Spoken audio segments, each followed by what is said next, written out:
მოიხდეთ? შამპანიური უნდა რისკს. მაქვს ხოთაშორის ინფორმაციაში. ამიტომ მე პრინციპში ვაქცევ მათ ვაკუუმის მდგომარეობაში და ეუბნები რომ რასაც გიბრძანებ, გააკეთებ იმას. საკმაოდ უხეშად ჟღერს შეიძლება ესე, მაგრამ აი ესე უნდა. მან ნახე მე პირველად იმ ტიპის კომპოზიციები, კადრეს აგებულებას გულისხმობ, რომელიც ადრე მართლაც ნანახი არ ქონდა ესე. მას უნდა სწრაფად მიიღოს ბიტყვი უხეშად 1k ლაიქი ინსტაგრამს.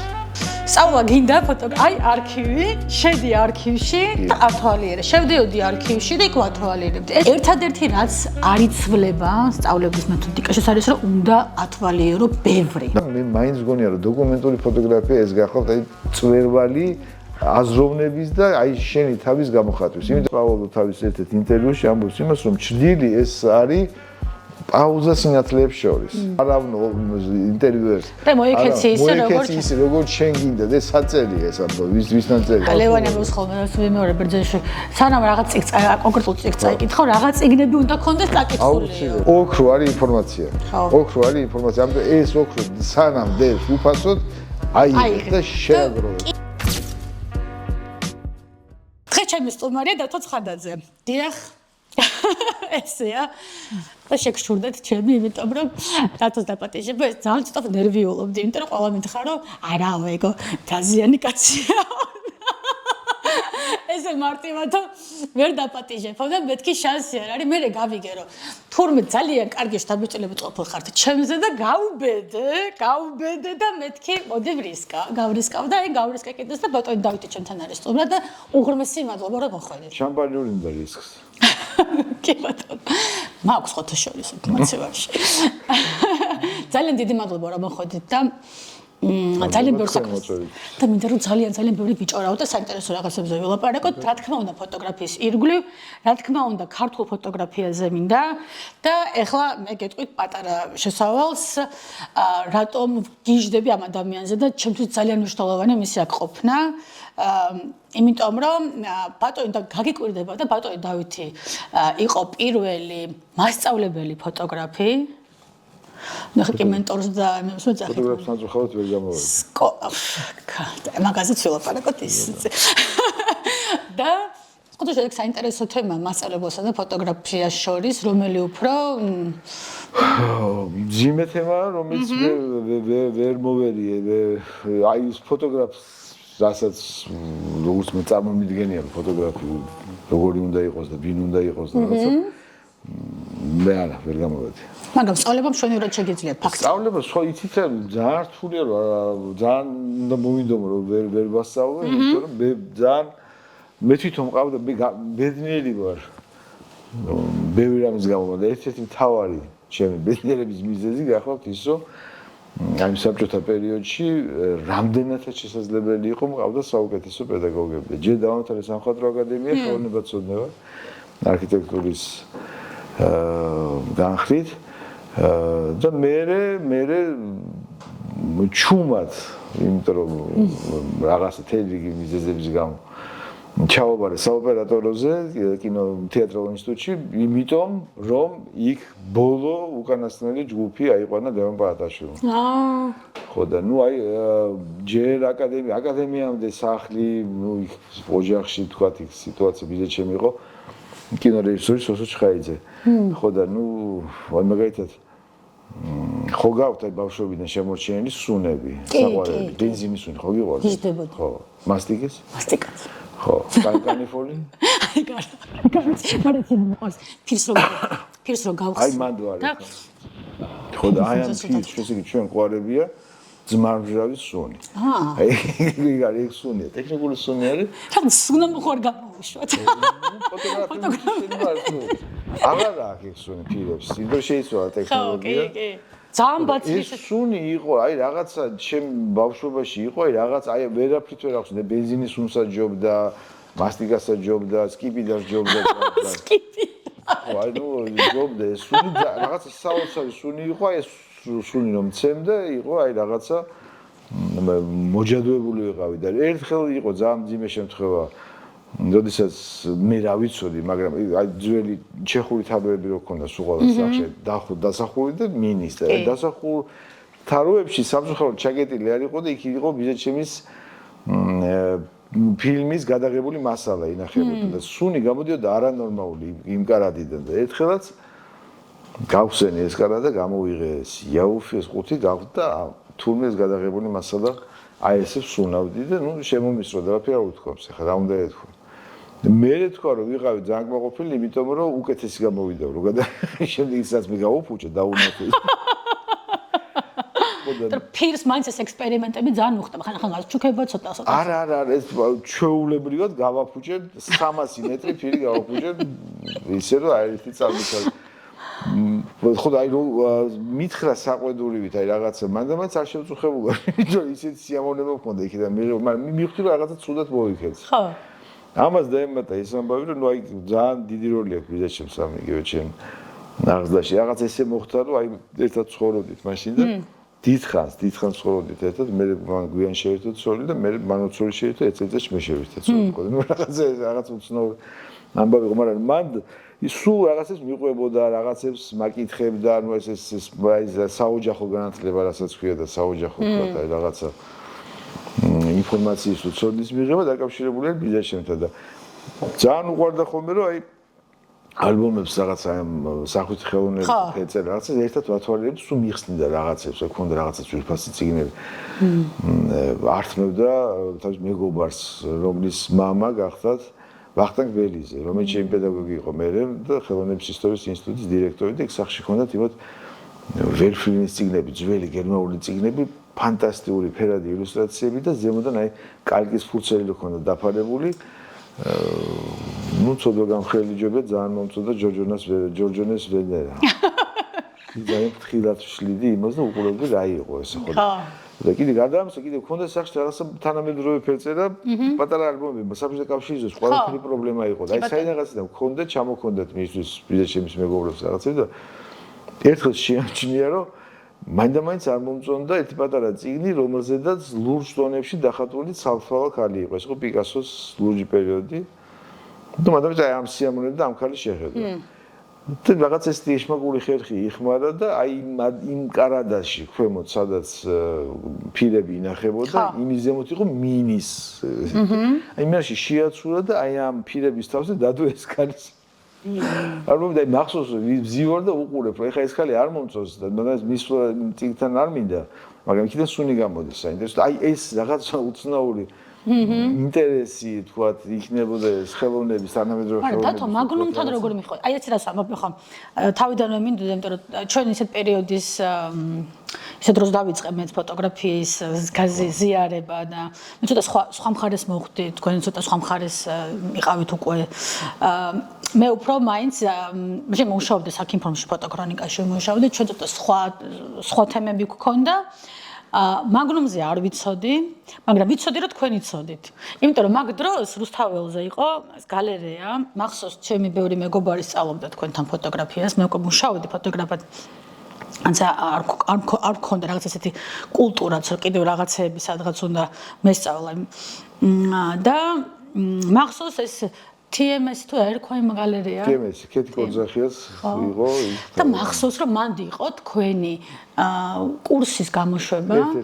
და მე რომ ვნახე მან ფოტოები რომელსაც თქვენი მაშინდელი პირველი გამოშვება, პირველ გამოფენას რამოდენიმე გამოფენა ჰქონდათ მან.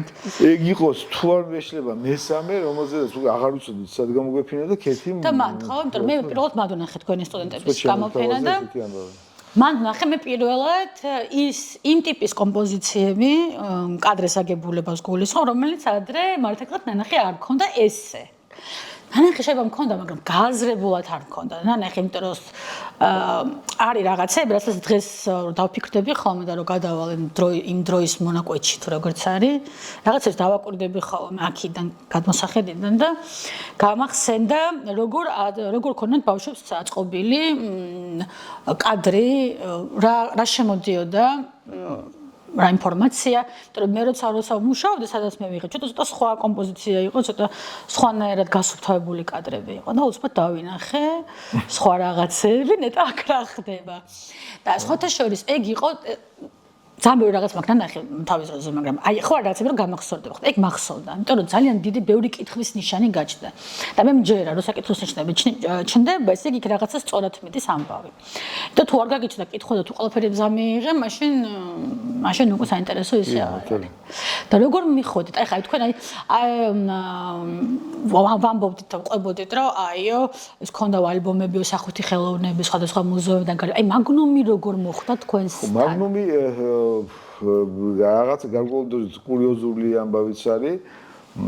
მეგობარი მყავს ეს დირექტორი იაკობაშვილი, უფროსია ჩემზე და ერთხელ მითხრა რომ იცი რა არის, რომ აი 40-იან წლებშიო საქართველოში იყო რობერტ კაპა ჩამოსული სტეინბეკთან ერთად და იქ გადაუღია ბევრი ფოტოებია. მე რაღაცა წიგნის გამოუციათ და ესე ვიცით, ყურმოკლით ვიცით ესე. 90-იან წლებია მოკლე გადარბენები დავდივართ ქალაქში. და მოდი მივწეროთო მაგნუმსო არის ეგეთი ორგანიზაცია, ფოტო ჟურნალისტები არიან გაერთიანებული ასოციაცია არის და მივწეროთ და ვიკითხოთ ამ ფოტოების ამბავი. ისე რომ მან არ იცოდა ვინ იყო მაშინ მაგნუმის დირექტორი, იყო მისი ძმა კორნელ კაპა, 90-იან წლების დასაწყისში თუ არ მეშლება მაშინ იყო. ყოველ შემთხვევაში კორნელ კაპამ უპასუხა.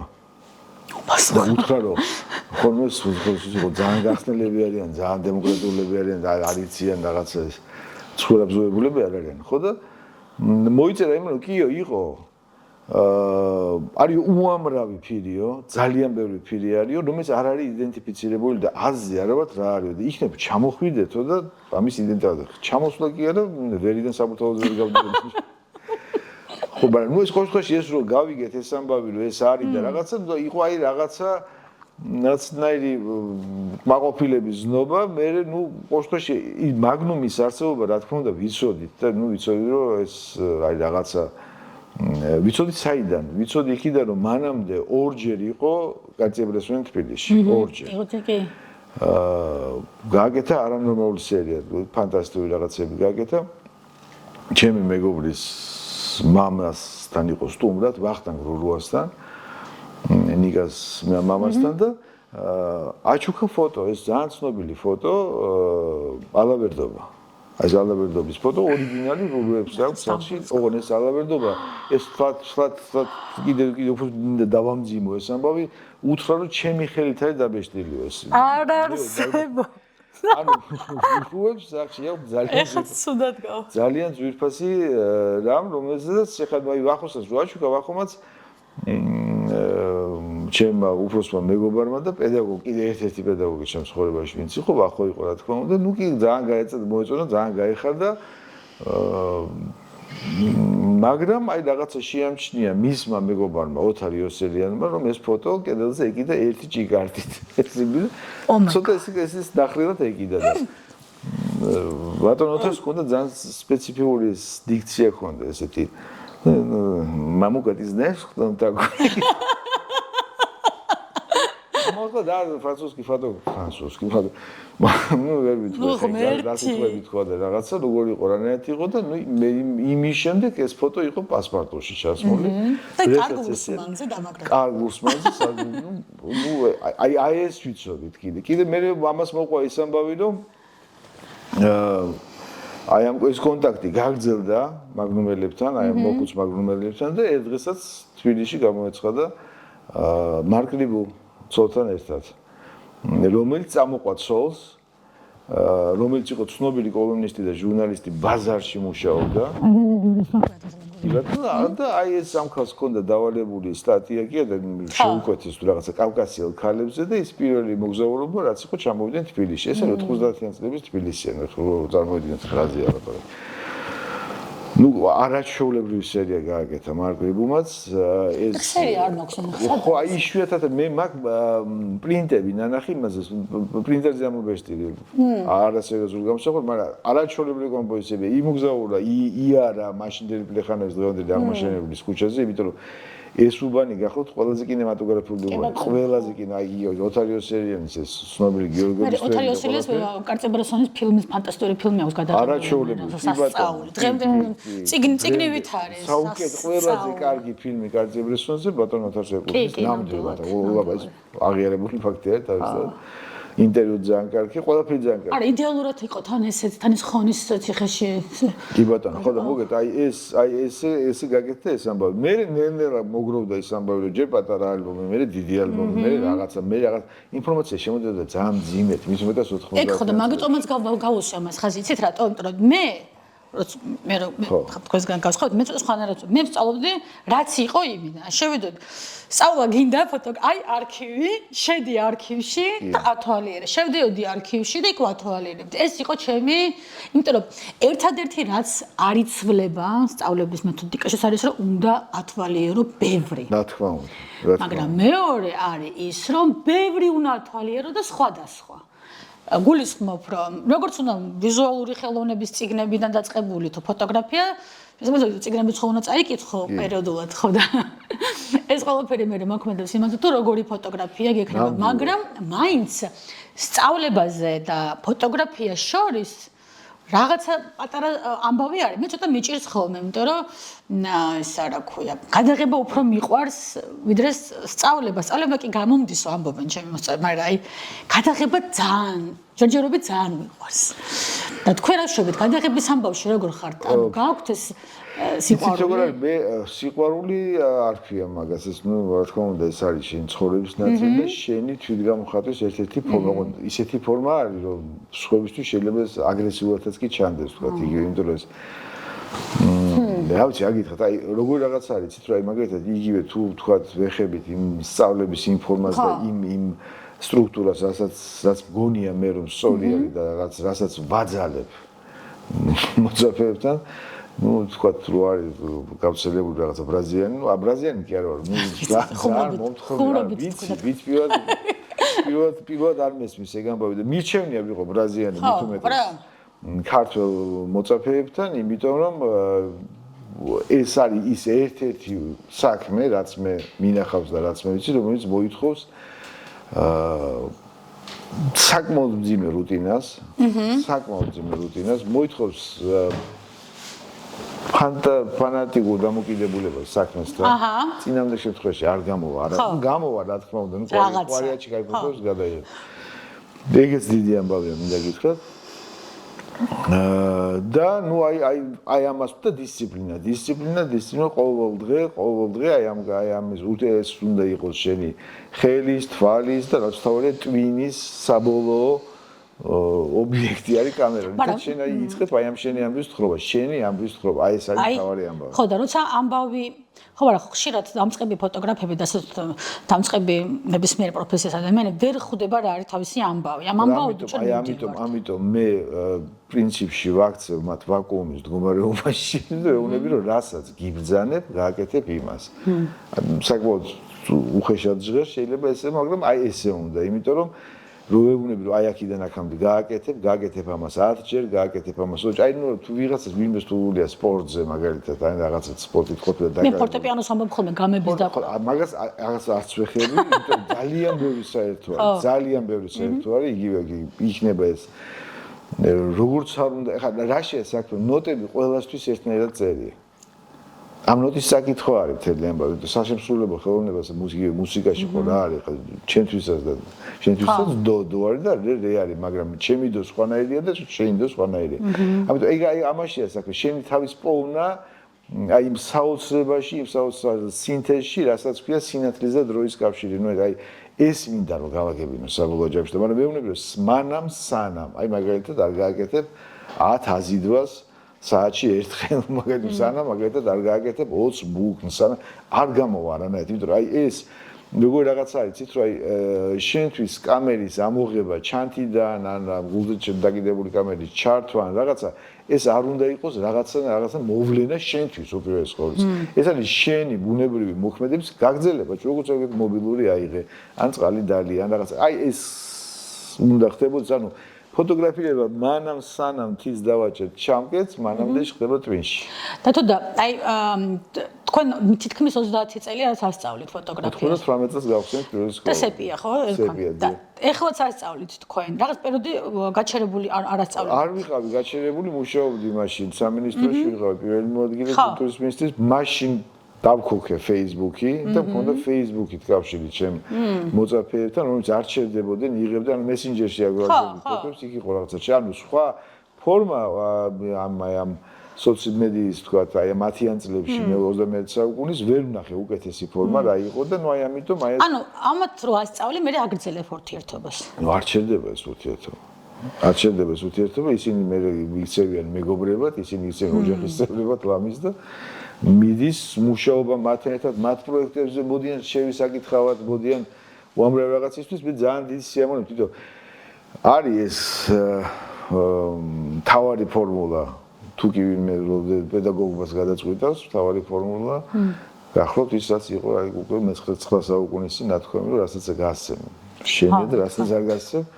დაკარგულია და რა მაქსიმალურად პედაგოგმა ალბათ უნდა მაქსიმალურად უნდა გასცეს ყველაფერი იმისათვის რომ შემდეგი თხრობა უფრო საინტერესო კონდეს სხვასთან. დათო, აი ნახეთ როგორ რაღაცა უნდა კითხოთ. აი 30 წლის წინ ვინც ყავდათ მოსწავლეები და რასაც თქვენ ასწავლედით, როგორც თქვენ ასწავლედით, ინფორმაცია არ იყო. მან თქვენ იყავით ერთადერთი ინფორმაციის მატარებელი, რაც რამე შეეძლოთ გაეგოთ ინტერნეტი მაშინ. ჩანასახში იყო დაილაპიტოს, რომ რეკავდით ტელეფონით და. კი ბატონო. მაგრამ აი ესე ხმაც მახსოვს. მაგრამ ბოლომდე ინტერნეტი ესე არ იყო ჩაქოქილი რომ ესე ჩქო. და აი გუგლმა უგვიშველა ძალიან. ძალიან გვიშველა, კი. გუგლი დაიგოხა, აი გუგლი იყო. კი, ძალიან ბევრად ამ ტექნოლოგიურ მე გაწოდა რაღაცები დავინახე. მით უმეტეს დღეს. ხო.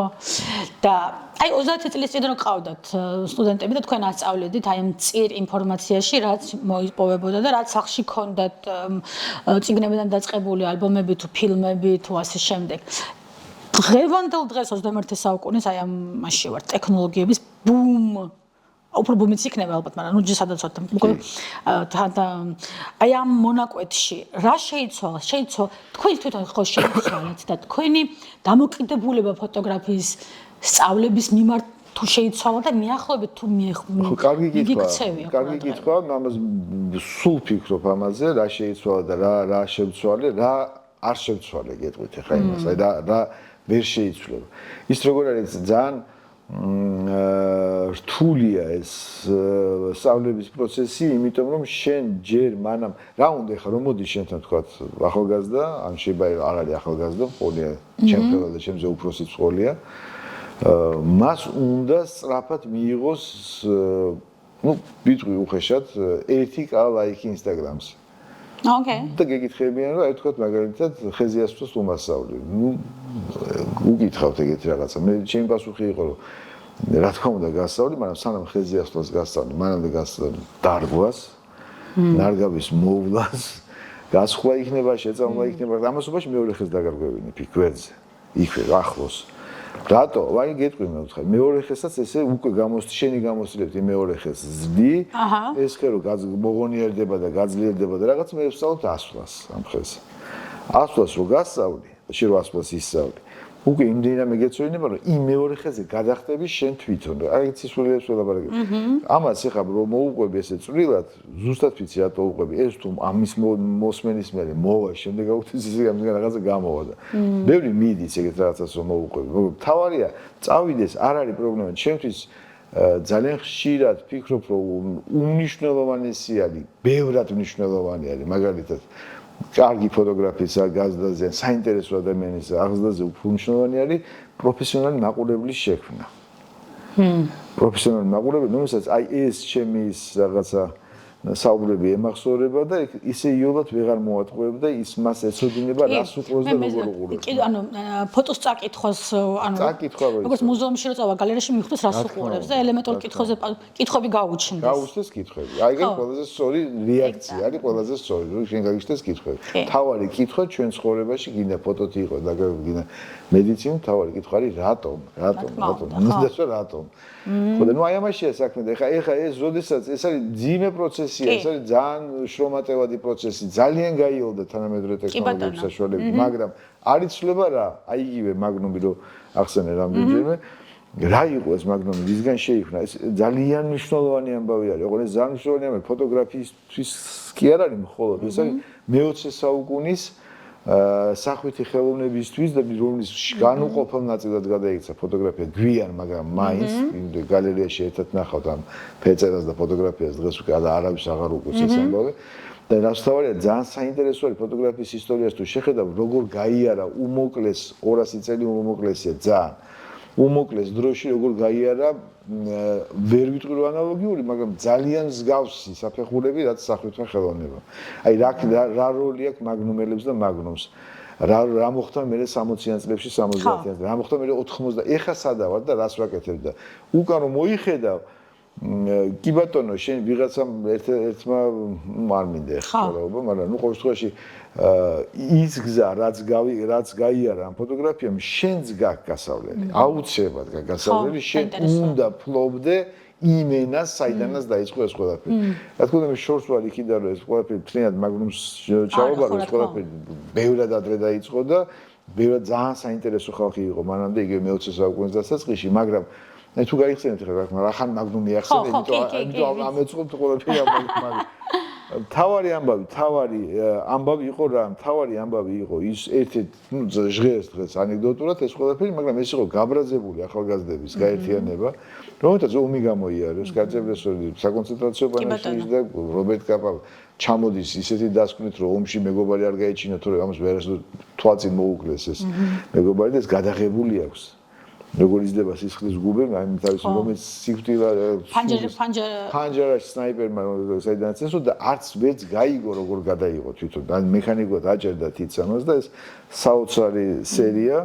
ეს არის ის კულტურული მემკვიდრეობა, რომელსაც მე სტივენ სპილბერგი რიგით რაიანის გადასარჩევად იყენებს, აი ჩათვალეთ რომ სარკისებულად გამოიყენა ეს ყველაფერი და ფილმის ბოლოს სპილბერგი იმის გამო, და ამის გამო ხდება, ის ამბობს იმას რომ მე გადავიღე ფილმი ომზე, თუ შეგიძლიათ ამაზე მაგარი გადაიღეთ და ვერ გადაიღო ვერავინ. ვერავინ, სასწაული. ანუ რაც არ უნდა ბევრი სისხლი ჩქეფთ ეს კადრებიდან, ის განწყობა თქვათ, რასაც თქვათ, როგორ არის გადაღებული ტომ ჰენქსი, ანეთ არის გადაღებული თქვათ იგივე ეს, რა ვიცი. ეს მოგზაურობა გმირის. საოცრება თქვათ, რაც არის გაკეთებული, მე ზუსტად რამბირებს რაც ვიცი, ის ჩაუჯდა, სწორედ ჩაუჯდა მომის ფოტოგრაფიას და სწორედ თავანი ინსპირატორი მისთვის რობერტ კაპა იყო. რომელიც აი რაღაცა იგივეს გადასმა ამ ჯარის და მთელი ამბავი აი ეს განწყობა დაიჭირდა ნუ ძალიან ჯერი გაცეს სტივენ სპილბერგი ჩემი რეკლამა მას აჭირდება მაგრამ ყოველ შემთხვევაში რას ვამბობ რომ აი ნახეთ როგორ რაღაც 50 წლის შემდეგ ის რაც მათ დადეს ის იქცა მე გადაიქცა აი ამ ამბოდა რა დადეს და რაზე იყვნენ ესენი გაბრაზებული ერთ-ერთი მთავარი ამბავი რაზეც თქვა ესენი გაერთიანდნენ და დაიწყო შხუბი ამ ახალგაზრდებმა იყო ეს ამბავი რომ რედაქტორები ჟურნალის და გაზეთის რედაქტორები სადაც მათი ფოტოები ხდებოდა ისინი დაუნდობლად ჭრიდნენ და კროპებს უკეთებდნენ აი ხა ამ ხალ კომპოზიციიდან ამოჭრიდნენ აი ამ ხალ რაღაცას და ესენი ნეუნდებოდნენ რომ ცხოვრება გვაქვს ამაში ჩადებული და მე გაერთიანდნენ და ამ გაერთიანებას სწორედ აი ეს ნუ შეიძლება ითქვას მუღამი აქვს რომ პროტესტი რომ თქვა ლელის ფოტოები დაჭერი მე არ მოგიტაშენ არასოდეს ფოტოს და ფოტოს გარეშე გამორიცხულია მასმედია ფოტოს და გამოსახულების გარეშე. აი მაგალითად რაღაცა სტატია წაიკითხეთ და ძალიან მოგეწონათ ეს სტატია. სადღაც 1-3 საათში რო კითხოთ რომ თუ შეგიძლია გაიხსენო первый წენდადება რითი იწყებოდა ეს და ვერ გაიხსენებ ვერასდროს. ნუ შეიძლება ვიღაცამ გაიხსენოს 100-დან 1-მა. მაგრამ საკმარისია კითხო რა ფოტო ახლდა შენ დეტალურად მიყვები იმაზე ანუ ეს ამ ხალხმა იცოდა ძალიან კარგად ეს იყო ერთი ამათ გაბრაზების ერთი თავარი ამბავი და ეს ამბავი full frame ეს რაც ამათ მოიტანეს ეს full frame-ის ცნება. ეხლა ეს full frame ჩემთვის პირადად როცა ვსწავლობდი გადაიქცა ასევე თავარ ამოსავლად კინოსაოპერატორზე როცა ვსწავლობდი ლევან ბატაშვილთან მაშინ ეს იყო ანალოგური კინო ყველანაირი კროპი გამორიცხული იყო არ არსებობდა ციფრული სამონტაჟო მაგი და ამიტომ შენ რასაც ხედავდი ამ კინო კამერაში ზუსტად ის იქნებოდა ეგრე. ხოდაშორის არის საერთაშორისო აგენტოები რომლებიც არიან ზოგს აქვს უშვებს რომ ფოტოგრაფმა გამოგზავნოთ მოჭრილი ზოგს უნდა full frame მაგალითად Reuters Associated Press-ზე პრეზიდენტებს რო ვიღებ ხოლმე ძირითადად გაგზავნის დროს მაგას ვანგარიშობთ რომ რომელი სააგენტოს მიაქვს რომ შესაბამისად იქ უცოდეთ ამიტომ full frame-ზე მუშაობთ და დაუმუშავებელ ფოტოებს ვაგზავნით შესაბამისად რომ არ შევრცხოთ ახლა გადაღებულზე არ თქვას ფოტო დამუშავება. აი ეგ ძალიან საინტერესო არის ეგ ამბავი ცოტა აი ამ full frame-ის ეს არ არის ჩვეულებრივი frame ეს ამ full frame-ის მიღმა აღმოჩნდება მე რამდენიმე წელიწადში რომ ის რასაც კარცებრესონი აკეთებდა, რასაც სეიმური აკეთებდა, რასაც რობერტ კაპა აკეთებდა, ეს აღმოჩნდება ძალიან გავს, ეს ძალიან უცნაური ამბავია შეიძლება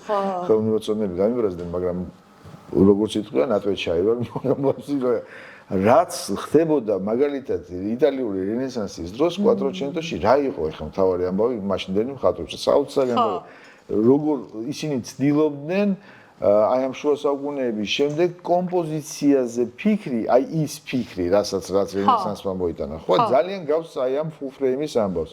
იქ იყო ლაპარაკი რაზე, იქ იყო ჩაკეტი გაწონასწორებულ ძალიან ხშირად სიმეტრიაზე, კიდევ უფრო ხშირად სარკისებულ სიმეტრიაზე აწყობილი კომპოზიციები, საიდანაც მარცხენა ფიგურა კეტავდა, მარჯვენა ფიგურა კეტავდა რაღაცა და იქმნებოდა ეს რაღაცა კომპოზიცია და ეს იქმნებოდა, ეს ითვლებოდა კარგ სურათად. ბოლოს ის ფრაზა, რაც ლეონ ბატისტა ალბერტო ლეონარდოს საიდუმლოსერობაზე თქვა, ეს კაცი იყო, არქიტექტორიც იყო და თან ამ ისტორიკოსიც იყო, პრინციპში შეიძლება ჩაითვალოს პირველი ხელოვნებაცოდნე იყო. ის ამბობს ეგ საოცარ ფრაზას, როცა ნახა საიდუმლოსერობა ლეონარდოს მილანში, თქვა რომ ეს არის პირველი კომპოზიცია, პირველი ნამდვილი რენესანსული კომპოზიცია, რომელსაც ვერაფერს მიუმატებდა, ვერაფერს ვერ დააკლებ. ნუ ეს იყო საოცარი გამარტება, ეს შეეხო ყველაფერს და ყველას ეს ეხება თუნდაც მიქელანჯელოს ქანდაკებებსაც, სადაც აი ამაზე აქვს სწორედ დაწყობილი მიქელანჯელოს ბოლოში და სინათლეზე, აი სინათლე თუ გექნათ რომ მაგასაც გეტყვით, მაგრამ და აი ეს არის სწორედ აი ის ტრანსფორმირებული, მაგრამ 5 საუკუნის შემდეგ აი ის პრინციპები, როდესაც კარციე-ბრესონი გეუბნება, რომ აი აქიდან აქამდე აი ამას დადებ, თორემ ფოლოს არ მოგიტან.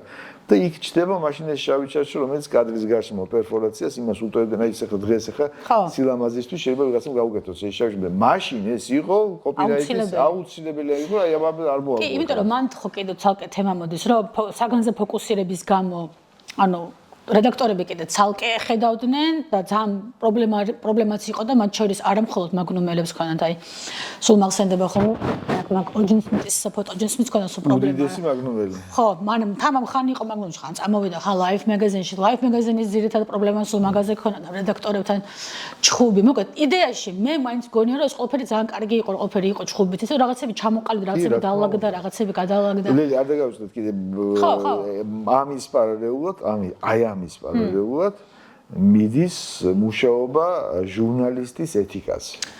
Yes. ამის პარალელურად იწყება ძალიან სერიოზული ხალხია, ჩაბული, ძალიან სერიოზული ხალხი, სადღაც მე-20 საუკუნის 80 წლებში ჩამოყალიბდნენ აი ამ რაღაცა ჟურნალისტის ეთიკა რა უნდა იყოს. ეთიკის წესებს თუ იმას ამ პუნქტებს თუ შეხედოთ, აღმოაჩენთ რომ 5 თუ 6 პუნქტი ბიბლიიდან არის პირდაპირ გადმოტანილი და ძალიან უცნაური ის არის. მაგრამ ძირითადად აი ეს ფოტოჟურნალისტიკა, ზოგადად ჟურნალისტიკა ხო ფოტოგრაფია ზოგადად ფრანგული თემა და მეც რომ ჩავდივარ ხოლმე საფრანგეთში ფოტოგრაფიის სამშობლოში ჩავდივარ თქოს ამბობ, მაგრამ მე მაინც გონია რა ვიცი ამბის თხრობის ნაწილში ჟურნალისტიკაში წავედი, მაინც ამერიკაში რაღაცნაირად კარგად ესე რომ ვთქვათ ჩამოყალიბდა კი რასაც ეს კონსტრუქცია თუ სტრუქტურა თუ რაც არის და ეხლა მე მაგალითად ყველაზე მეტად ცხოვრებაში რაც გამომადგა ეს იყო განათლება რომ მივიღე ჟურნალისტიკის მაშინ ჯიპაში 2003 წელს დავამთავრე ამჟამად ამერიკელები გვასწავლიდნენ მთლიანად და ჩემ ფოტოგრაფიაში ამის გარეშე ვერ ვიყენებ როგორც გამომადგა რა არის ამბავი რომ ფოტო ამბობდეს, ყვებოდეს თავის ისტორიას, თავის თავად. მაგრამ ისე მინდა დავუბრუნდე ჩვენს 30 წლის წინანდელ ფოტოგრაფიას და დღევანდელს. ფოტოგრაფია კავშირში იყო მაინც ტექნიკის განვითარებასთან ერთად ამბის თხრობაც შესაბამისად განვითარდა. სხვა მიმართულებით. განვითარდა ის არის საკითხავია სად ვართ ახლა, მაგრამ ერთი ის თქმა მინდა რომ ცოტა სხვაგან სხვანაირი ინფორმაცია მოდის ახლა სოციომედიამ თავისი როლი თამაშობს ამაში არ გაჩერებულა ხელოვნური ინტელექტი თავისას თამაშობს ყველაფერმა თავისი ითამაშა შესაბამისად ის რომ ნაკლებად გამოდის ბეჭდვა როგორიც არის გაზეთები თუ ჟურნალები ყველაფერი გადავიდა ელექტრონულზე შეამცირა ფოტოების რაოდენობის ასე ვთქვათ რაღაც დოზით მნიშვნელობა შეიძლება ერთი ფოტო იყოს და რაც ამბავი ტექსტი შესაბამისად ძალიან შემცირდა, რაც ადრე წერდნენ ხალხი კითხულობდა, დღეს თუ მალე არ წაიკითხა, იმიტომ რომ დრო დაჩქარდა. ძალიან დაჩქარდა დრო ტექნიკასთან ერთად, ანუ ხო ვაკურდებით ადრე როგორ იყო და დღეს როგორ მიდის ყველაფერი. შესაბამისად, სწავლების მეთოდიც რომ სტუდენტი რომ მოდის და უცბად უნდა შედეგი ეხლავე. ეხლავე უნდა, იმიტომ რომ ეს დრო მოვიდა ესეთი და შესაბამისად ჩვენც ვინც ვასწავლით რაღაცნაირად ვცდილობთ რომ ამ დროს ერთად კი არ მოვერგოთ ბოლომდე, მაგრამ გავითვალისწინოთ. კი ბატონო. რომ ის ინტერესი რაც თქვენ ლაპარაკობდით ზუსტად რომ თუ დარჩა ტექსტის მერე და თუ არა და წავიდაო, იმიტომ რომ აი ეს რამდენად მუშაობთ ამათ ადამიანების мотиваციაზე, იმიტომ რომ ჩვენ ხო ეს საქმე, იმიტომ რომ ვაკეთებთ რაღაც საქმე. ეს ანუ შეუძლებელი ამბავი ამის გარეშე ჩვენი ცხოვრება. ნუ აი არც ვიციათ რა ფოტოგრაფის გარეშე რანაირად შეიძლება. მაგრამ თან რაღაცა მიყვარს ამის გაზიარება და თქვენ არამედ თუ გიყვართ ეს რაღაცა ისე გამოგდით, რაღაცა სტილის ჩამოყალიბდა ამ ახალგაზრდა ფოტოჟურნალისტებში, თხრობის მანერით თუ კადრში მოხვედით კომპოზიციით, ბევრი რაღაცით ნიუანსით და აი როგორ ვერგებით სწავლა აი როგორ გამოვყევით დროს, როგორ ყვებით ამ ტექნიკთან, თქვით რომ რაღაცას არ ვცვლი რუტინას, რომ სულ გადაიღო. ეს გასაგებია, მაგრამ აი ამბავთან რა ხდება? აი ამბავს როგორ, ამბავთან თემაში როგორ მოვდივართ? რაღაც ძალიან კაი კითხვის მისო. ხო, ეხლა რა არის? როგორი ამბავი არის ეხლა ეს? შეიცვალა ბევრი რამე. ეხლა მაგალითად აი რენებური ფანტასტიკური კომპოზიცია არის, არაჩვეულებრივი კომპოზიცია. რა არის რენებური და რენებურის თაობა მაგნუმში? ეს არის ხალხი, ვინც დაიწყო კადრის შიდა მონტაჟი. ფერით. ოკეი. გეომეტრიით. ძალიან საინტერესოა. ურთულეს ბევრია მოსაყოლი. რამდენიმე მოწაფე რჩება ხოლმე საბოლოო ჯამში აქამდე მიდიხარ და აი ამას უყვები, იმიტომ რომ მართლაც ესე არის, ემოთ ეჩქარებათ რაღაცის კეთება, მაგრამ თუ გაუძლეს და დარჩნენ და გისმენენ, შედეგი მე გვაქვს ძალიან კარგი, იმიტომ რომ ნუ აი ეს ეხლა აი ამ რენებურის გარშე არ ფერგავ. ეს ეხლა მეთქე პარიზში იქიდან ჩამოვიტანე, ესე მომქონდა ხელში. კი არა, ეს ერთი ამ სერიის ერთ-ერთი საუკეთესო კომპოზიცია არის. მაგრამ მანამ სანამ ამაზე ვიტყვით, მანამდე იგივე იუჯინ სმითი რო ნახსენე, ეს იუჯინ სმითი არის, ნუ აი ძალიან გვიან დაფასებული, უდიდესი მოაზროვნე ფოტოგრაფის თქვა კი არ მერიდება, მაგრამ ის რაც მან ამოაყირავა რაღაცები full frame-დან გამომდინარე. Full frame რომ არ არსებობდეს, მაშინ იუჯინ სმითის ცნობილი კაშე რითაც ფარავდა კუთხეს და ვინედგას ასაც უძახი არ იარსებოდა. მაშინ რას ფარავ თუ full frame-ი არ არსებობს. ანუ ეს არის პირველი ადამიანი, ვინც რეალურად ჩააგდო ერთი მარცვალი, რომ კადრის შიდა მონტაჟი შესაძლებელი არის. რომ მე კი არ მიჩანს მარჯვენა ქვედა კუთხეში, მარცხენა კუთხეში, ზევით, ქვევით. ფოკუსირება, საგანზე ფოკუსირება რო არ დაკარგო. და ვითი აკეთებ ფოკუსირებას აკეთებ სწორედ იმ გარემოთი, სადაც ეს ამბავი ხდება. ანუ ეს არ არის ჩვეულებრივი, ეს არის აი იცით როგორი რაღაცა არის, აი ეს არის მაგალითად აი იგივე რახან მუსიკა ახსენეთ, თქვა იგივე რაღაცა ნოტს რო იღებ, მთელი ამბავი სახში მუსიკოსები მოყავს მე ბევრი და იმათგანაც ბევრი მაქვს. რა უსმენ ძალიან საინტერესოა. რას ხვებიან იქ თუ მე აღმოჩნდა ის ამბავი რომ აი ნოტის აღების დროს თქვა ფორტეპიანოზე რა სიმძლავრით აჭერთ ის ამ კლავიშს და აი როგორ აჭერ ხა ამთის ხა მაგათად იუჯინ სმითიდან პაულო პელეგრინამდე არის ერთი ნაბიჯი შემ მამათ ეკუთვნის მაგრამ ერთი ნაბიჯი არის რასაც პაულო ლაპარაკობს დღეს რასაც აკეთებს ხო ეს ფლატ აი ის რასაც ქვია აი მაგალითად ლიტერატურიდან შეიძლება მაგალითების მოყვანა ამის. აი მაგალითად იუჯინ სმითი ძალიან შეიძლება რაღაცა პარალელების დანახვა იმასთან რა ქვია, მარკესთან, თქვა რაღაცა როგორ ყვება, რანაირად ყვება ამბავს, აი რამდენი როგორ აი ამ ტრაგედიის ზღვარზე გამავალი სევდიანი ამბები, აი თქვა აი როგორ რას ყვება. რანაირად ყვება. იმდროს როდესაც თქვა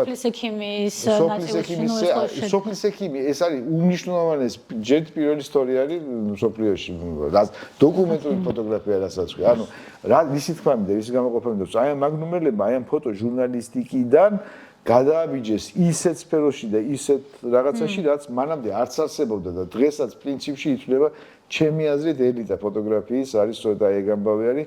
ავიცი შეიძლება ვიღაცას ეწყინოს, შეიძლება ვიღაცა გამიბრაზდეს, მაგრამ მე მაინც გონია რომ დოკუმენტური ფოტოგრაფია ეს გახავთ აი წვერვალი აზროვნების და აი შენი თავის გამოხატვის. იმიტომ რომ უნდა იყო ძალიან კარგი ფოტოჟურნალისტი, რომ გადახვიდე დოკუმენტალისტიკაში, რაც გულისხმობს ამბის თხრობას და რაც გულისხმობს რაღაცა დროის შეგრძნებას, აი ხელი ამბავია, აი სწორედ აი დროის შეგრძნებას რომ მიდგება საქმე. აი პირდაპირ ეს უხეშად ვთქვა დიაფრაგმა და ვიჯეშკა. ქართულ სიტყვა არის ვიჯეშკა. ანუ შათესპიდი რაც არის, აი ჩემი თავი ამოცანა არის ძალიან უხეშად საშინელი სიტყვა ვიცი, მაგრამ იყო შათესპიდი იყო. სადაც შოფერი გვაქვს შათესპიდიც იყოს. ხო და ნუ ჩემი თავი ამოცანა არის რომ მოწაფეს თუ სტუდენტს თუ ისე გავაგებინო რომ აი არსებობს რაღაცა ბურთი. აი რაღაცა სფეროა ესეთი სფერო, რომელიც აი უსრულყოფილესი და უდახვეწილესი ფორმა. აი არაჩვეულებ დედამიწაზე გვარი ყველაფერი აი რაღაცა სფერო, რომელიც შედგება აი სფერო აი ხელუხლებელი უნდა შეინარჩუნოს. და სფეროში შიგნით რაღაცა ნაწილი არის დროიდან შესული სინათლე, რაღაცა ნაწილი არის რაღაცა ნახევრიდან შესული სინათლე. აი სფეროს ვერ არღვევ, ნუ არღვევ სფეროს. აი ამ სფეროს სწავლობენ. სფეროს სწავლობენ იმიტომ როდესაც კარგად ისწავლიან ამ სფეროს, მე ეს სფერო შეიძლება გახდეს ელიფსი. ოკეი. აი გითხრა ოვალური შეიძლება გახდეს, შეიძლება რაღაცა სხვა ფორმის გახდეს, მაგრამ სფერო დევს შიგნით. ანუ რო არღვევ ამ წესს, უნდა იცოდე რა მიმართულებით არღვევ. ხო, მაგალითად იგივე ბოდიში ვიღაცები, მაგალითად იგივე თქვა ეხლა რო აიღო, ეხლა ნუ რა ბავშვებსაც კი აკვრევინებენ, მოცარტის სონეტებს კი და რაღაცებს ყველა უკრავს. ბავშვობიდან დაწყებული, მონსტრებით დამთავრებული ყველანი უკრავენ და აბა შეადარე ეხლა ნოტი იგივეა. რანაირად ხდება რომ თქვა იგივე ნაწარმოები სხვა დროში იკვრება სხვადასხვა ადამიანების მიერ. მაინც ცხოვრებისეული გამოცდილება ემატება, ისტორია ემატება, უამრავი და ზოგადად ის გარემოს დანახვის ხელოვნებაც ეხმარება. როდესაც სინათლეზე მიდგება საუბარი და რაღაცა მიდგება ლაპარაკი, იუჯინ სმითი გახდათ პირველი, რომელს დაუშვა დიდი პროცენტული რაოდენობით ჭრილი კაცი. ჭრილი კაცი და გადის მე რაღაც ერთი, ნუ გავიდა, რამდენი წელი გავიდა ხან ფოტოდან ის პაოლომდე. ფენიშვილიჩი არის კარგად ამის ჭრილი. ბატონო, მე კიდე სულფად გადაირია და გაგიჟდა მე რაღაცა საკეთებ და საოცარი ადამიანი იყო თავისთავად. და 21 საუკუნეში პაოლო პელეგრინი, ნუ ჩვენი ხალხის და ჩვენი ქვეყნის დიდი მოყვარული სხვა მისთაობის, ჩემი თაობის მაგნუმელებთან ერთად და ძალიან პაოლოს უნდა საქართველოს მოქალაქეობის მიღება. მართლა? კი, უნდა და მიქი მიღება, უნდა და ეყიდა ბინა პლეხანოვზე? ალბათ. პლეხანოვს ურჩევდი, ალბათ. და აქ ვიცხოვრებო და აქ ვიულიო, აქიდან ვიულიო ყველგანაა, იმიტომ რომ აქ თქვენთან მზერო ჩადის, ეს მზე არ ჩადის, გულისხმობდა იმას, რომ ჩვენ ამ ქვაბს, სადაც ზერო გადაგორდება და მე აი მით უმეტეს ამ უბანში საოცრება ხდება. თამაც თიანი რო არის. ხო, აი ეგ მაგას იძახდა და იმიტომ რომ თქვენო არაფასებთ. ამობს რომაელი პაოლო. ხო და ნუ აი და იქ ამბობს ძალიან საინტერესო ამბავს პაოლო თავის ერთ-ერთ ინტერვიუში ამბობს იმას, რომ ჭრილი ეს არის პაუზა სინათლეებს შორის. და გერბაგერ შტილები ეს არ არის ის რაც მე რაღაცა ხელს მიშლის, ანუ მჭირდება ეს შტილი ეს აი რო აი შენი ბრალია რომ მუსიკა ახსენე, აი თქვა ეგ თან მე რაზე ნერვიულობ იმაზე რომ მეჭნა ვერ ვერკავი ამ მუსიკაში, მაგრამ რაღაც მომწონს. რა ყაი მსმენელი ხარ? კი, ნუ მსმენელი, ნუ მომესაჯა, სახში ყველა უგრავს, მოუჩენს. ხო და მაგაში ერთნაირად. ხო და რას ვამბობდი რომ აი გიაყანჩელი აიღო, აი თქო გიაყანჩელის კლასიკური ნაწარმოები, სადაც თვითონ ბატონი გია მისაუბრი მომისმენია კიდეც უთქვას, რომ აი რა მნიშვნელობა აქვს მის კლასიკურ ნაწარმოებებში პაუზას.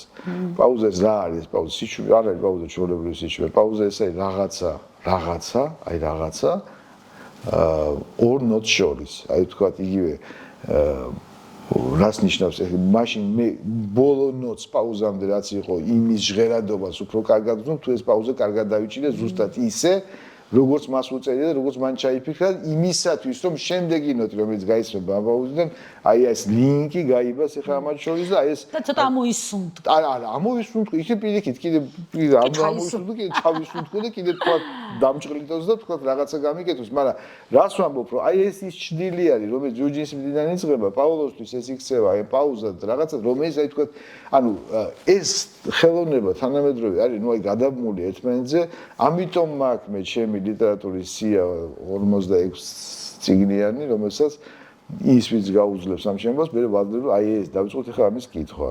ერთ-ერთი პირველი რაც ამ იმაში მიწერია თქვა ამ სიაში გახსოვთ სახარება და ბიბლია, ხა ამას ვერ გაიქცევი ვერანაირად, იმიტომ რომ ეს დასავლური არის ეს ყველაფერი, აი ეს პროფესია თუ ხელოვნება, ეს არის ის დასავლური აზროვნება და ის ჟურნალისტის ეთიკის ყველა არ მithქვამს ვიქ რო წერია ეთიკაში რამდენი არავნო ინტერვიუერს და მოიქეცი ისე როგორც შენ გინდა და საწერი ეს ამბავი ვისთან წერი საიდან გამოიწერეს ეს შემთხვევით ხო ის ეს ამბავი ხო ანუ ძალიან რთულია ეს არ არის ჩვეულებრივი პროფესია ეს არის ამიტომ ვამბობ რომ ეს სტანდარტი არის ჩემთვის როდესაც ვთქვათ ფოტოგრაფობაზე ვლაპარაკობთ ამიტომ ვამბობ რომ მე ვერ გამოვედი იმიტომ რომ 90-იან წლებში όσο მოვჭი ფილმის თეატრალური სწავლას გადავიღე ბიზნესის სამწუხაროდ უკანასკნელი ჩემთვის პირველი დიდი ფილმი რამდენიმე სერია იყო და ვიდექი კამერასთან და ვიყავი ბედნიერთან რეკომენდაცია სწორედ ჩემო საყურებელმა ლევან პატაშვილმა გამიწია ბიზნესთან ეგეთი ურთიერთობები და ნუ არა ვიყავ ეს ბედნიერი იმის ნაცვლად კამერასთან მდგარიყავი ვიდექი ნავთის და პურის რიგში და ნუ ეხლა ეს ძალიან ძვირფასი წლები შეჭამა ქვეყნის გამორკვევამ რაღაცა სიტუაციაში მაშინ სწორედ აი 90-იან წლების ბოლოს და ჩემმა მეუღლემ, ჩემმა უახლოესმა მეგობარმა და ძმამ გადავწყვიტეთ, რომ გაგვეკეთებინა რაღაც აი ეს დაგვეწყო ეს ამბავი. სამი მიზანი გქონდა. ერთი რომ გვეშოვა ფული.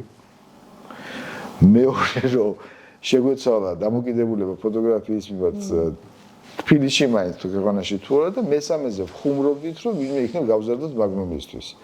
პირველი სწავლაგანათლებაში ფული არ არის, ვერ იშოვით ხალხი, არ გადაწყვიტოთ.